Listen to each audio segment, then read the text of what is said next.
So 7 days out now before people across Jackson County are going to weigh in on that 3/8 of a cent tax. And tonight the conversation about the vote stretched to the historic 18th and Vine district. Royals chairman and CEO John Sherman took tough questions from the crowd about how a yes vote would affect minority communities in the short and long term. Fox 4's Malik Jackson was there. He joins us from the Jazz District now. So Malik, you've heard from a lot of people in a lot of different communities over the past few months. This is really the first time, though, we're hearing from this part of Kansas City.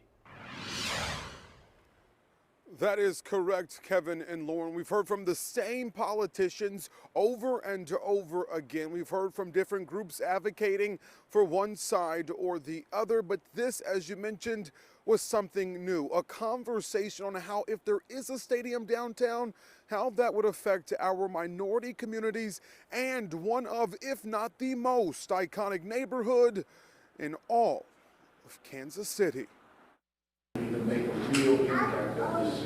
An open but serious dialogue that leaders on both sides say needed to happen.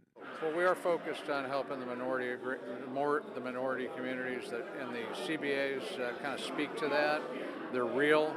That's a big commitment of ours. I would say. I think there are questions, and I think some of those questions have been answered surface level.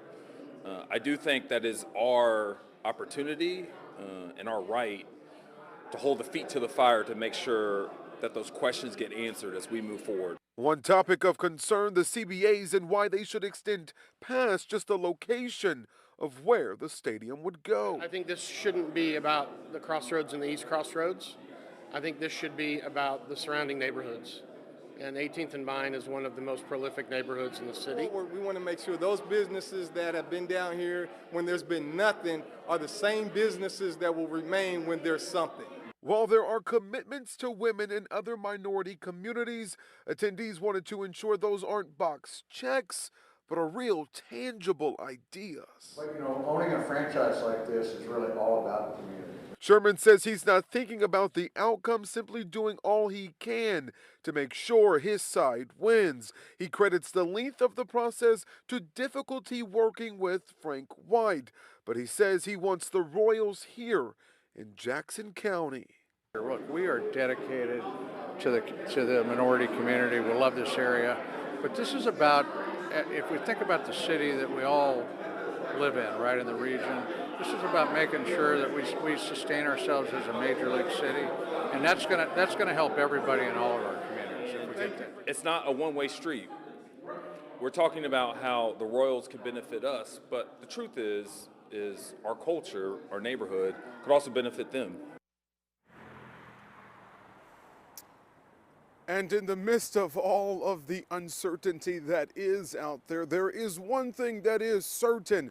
The Royals will not be playing in the K past 2031. Sherman making that very clear again here tonight.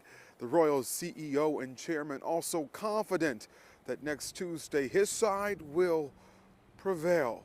Kevin, it's the final countdown, 7 days, and we're there. One more week of voting, and we finally get an answer this time next week. Finally. Thank you, Malik. Malik Jackson live in the 18th and Vine District tonight.